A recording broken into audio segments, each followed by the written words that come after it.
Prince of Persia is a legendary video game series dating all the way back to the 1980s, and the latest entry, Prince of Persia: The Lost Crown, manages to modernize a lot of its core elements while also putting a very Hollow Knight-esque spin on it all. It can also be a fairly challenging game if you crank up the difficulty, but even if you don't, there are plenty of tips and tricks that we can offer to help both survive and navigate through its expansive 2D Metroidvania-inspired world.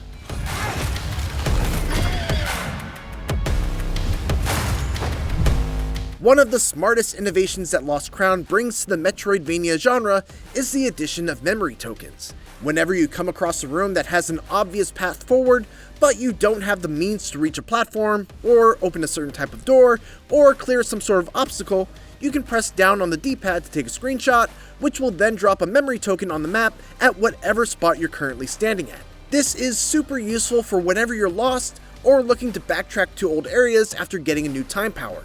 All you have to do is check the map for your memory tokens, and you can quickly see the screenshot you took, which will tell you at a glance if you're now able to traverse through an area that you were previously blocked in. Just also remember to remove your tokens after you finish using them, as they are a limited resource. Amulets are very important when it comes to keeping Sargon's strength matched with the increased difficulty of enemies as you get deeper into the game. Equip whatever amulets you want, as most are useful in their own ways. But just make sure that you remember what amulets you have equipped and make sure that you're actually making use of them. The Horned Viper amulet is super useful when you're traversing the depths, but if you're not dealing with any enemies that can poison you, it's wasting a slot. If you don't do many air combos, then you probably don't want to equip the amulet that increases your aerial damage. Most amulets provide passive buffs, but some require you to actively think about them, like Blade Dancer, which adds an extra hit to the end of your melee combo, if you time another button press right after the last hit of a combo lands. So make sure you're actually making use of those moves if you have those amulets equipped. You can launch many enemies into the air for an air combo by pressing up and the melee attack button at the same time. If you hold down the attack button, you'll follow the enemy into the air for an easy air combo. Get into the habit of doing this as often as you can, as you're harder to hit when you're in the air, and you also are able to land more hits with an air combo than you can with just your regular grounded 3-hit combo. While in the air, you can press up and melee attack again to launch them up a second time, or you can press down and attack to spike them downwards. Lost Crown has two main defensive techniques, parrying and dodging. Of the two, dodging is generally the safer method, as the timing window is far less strict, and it works on almost every type of attack, even glowing red strikes. The two main downsides to dodging, though, is that you don't gain any Aether meter when you use them, and usually the amount of punishment you're able to deliver to an enemy after a successful dodge is less than it would be compared to if you had parried the attack instead. Parries, on the other hand, are very rewarding when you land them. They reflect projectiles, cause enemies to recoil, making them vulnerable to follow-ups, add a substantial amount of Aether meter, and if you're able to parry special yellow flashing attacks, they'll even cause special execution animations on regular enemies, or deal substantial damage to bosses. But parries have three substantial drawbacks.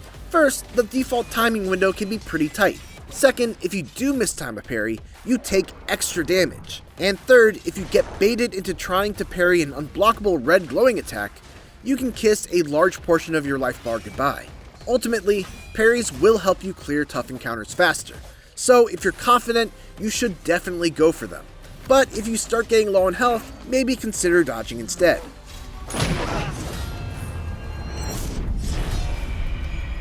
Two final things to note are that in order to parry an attack, you must be facing the direction of that attack.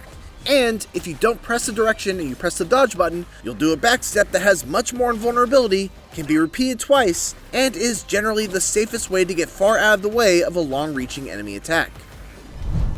When you first reach Mount Kof, there are a couple of things that you'll want to make sure you do before you get too deep into the game. On your first return trip to Haven, make sure you visit Kahiva, not just to upgrade your weapon, but also get her side quests. The reward is an excellent amulet called Shield of Mithra that will serve you well throughout the entirety of the game. Next, make sure you visit Artaban and do all of the combat challenges. Not only will this get you 100 time crystals for every lesson, but you'll also be rewarded with an Aether Surge if you complete all the ones available to you from the start. At some point, you'll also want to make sure to buy the Horned Viper amulet from the mage. which decreases the amount of damage you'll take from poison, which will be hugely helpful once you venture into the depths. Haven is your main hub throughout the game, and as such, it should be a frequent stop for you whenever you finish up a part of the main quest, gain a new time power, or simply when you have a large collection of time crystals to spend on upgrades. Make sure to make regular stops at Kahiva to keep your weapons upgraded and to upgrade the amulets that you're currently using, get health upgrades from the mage, hints on where to go next from Fariba, and check in with Artaban to see if he has any new combat challenges for you that utilize any of the new abilities that you've picked up. Doing this is very important to making sure that Sargon's own strength keeps on par with the increased difficulty of enemies and bosses as the game goes on. Just outside of Haven, there's an elevator that goes down to the depths, and right outside of that elevator is a door that leads to the Scrapper. He's the only shop outside of your home base of Haven, so make sure to visit him from time to time and check out what he offers. His inventory is largely made up of mostly high-risk, high-reward items, and he only takes Xerxes as currency, which are a type of coin that are found throughout the game world, usually as rewards for tough platforming challenges. As you explore through Mount Koth, you'll no doubt find prophecy jars. Every 5 you find adds to a mural in the lower city, and every time you fill in a piece of the mural, you are rewarded with either a Soma Time Petal, an ingot, a bunch of time crystals, or some other valuable item. So it's always worth making a trip back whenever you see an exclamation point above the side quest marker on the map. Athra Surges are Sargon's strongest attacks that can only be used once he's filled up a meter at the bottom of the screen by either dealing damage or parrying attacks. You'll unlock a total of 10 Athra Surges over the course of the game, but you can only equip 2 at a time. Some require only 1 stock of the Athra gauge, others take 2, and much later on, you'll come across a few very powerful techniques that require 3. If you're struggling in a boss fight, you might want to consider changing up which Athra Surges you have equipped. I would generally recommend equipping 2 level 1 surges, so you can do 2 big attacks with 2 bars instead of just 1, on top of the fact that you can also use the invulnerability of an Athra Surge as a way to defend against attacks that are otherwise very hard to avoid. That said, there's some great utility in the higher level Athra Surges, like one that costs 2 bars and helps you recover life, and another that takes 3 bars and grants a massive damage buff on your attacks. Experiment and find a loadout that suits your own playstyle. Be careful about just mashing the attack button on enemies. The third and final hit of your melee combo is committal, which means you cannot cancel it with a parry or dodge. One way to keep your aggression going without committing to that big hit is by using your sweep attack, which is done by holding down and pressing the melee attack button.